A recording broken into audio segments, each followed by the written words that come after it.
Dynamics is a great way to keep your listeners' attention on your music. We're going to make use of our MIDI controllers, knobs, and sliders to create automation, and this can be used to introduce dynamics in your music. So let's see how we can do that. I have a new arrangement here. Let's have a quick listen to this.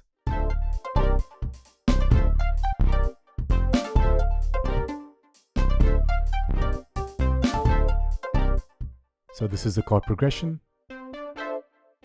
This is the instrument I'm using, flex.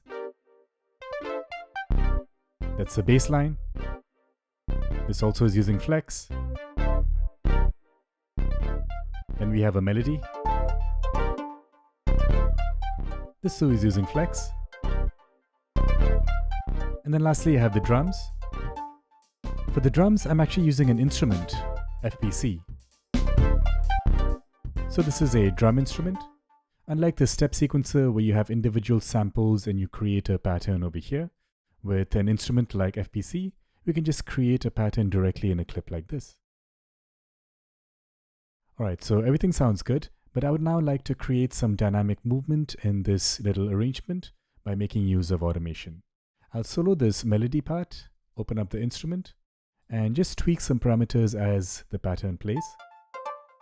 Maybe this cutoff slider here.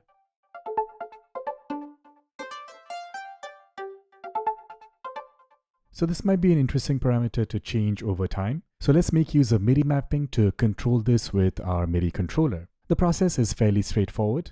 I'm going to right-click this slider and choose Link to Controller. This remote control settings window pops up, and all I need to do now is to just tweak one of the knobs or sliders on my MIDI controller. So I'm going to do that right now, and that pop-up disappears, and you can see here I'm now remotely controlling that slider. You can see as I rotate the knob, we're getting some activity over here as well. Alright, so let's go ahead and record this. Now you want to make sure that the blend recording or overdub button is lit, otherwise previously recorded notes will get erased and only the automation will be recorded. Very important to know where the MIDI data is being recorded. In the pattern picker, you can see a red arrow facing on a particular clip, letting us know that any MIDI data is going to be recorded in that particular clip. I do not want to record in here, I want to record into the melody. So I'll select that, and now the red arrow is facing here. And now let's record. Hit the record button.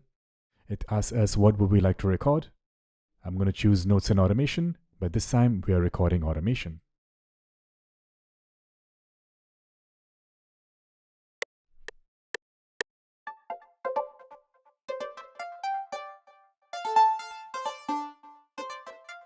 Alright, I'm done. Let's stop, turn off the record button, and let's have a listen to this. You can see here the slide is moving on its own. And in the pattern, you can see visualization of that automation. Very cool. Let's try this again for a different instrument, maybe the simple saws or the chord progression. Double click to turn that on. Make sure that the correct pattern is selected. So that's selected over there. Here's our instrument interface. Let's try playing around with this body parameter here.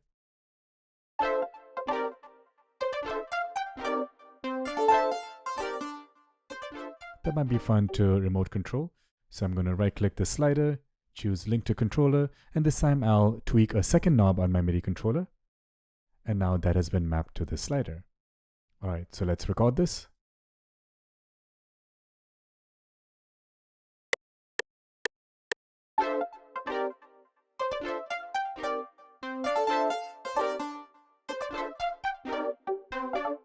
Stop, and now let's play back.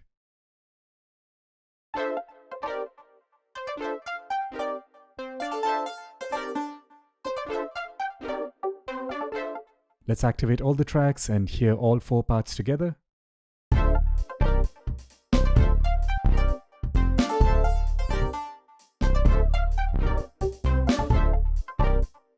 Alright, so that's how you can MIDI map and record automation.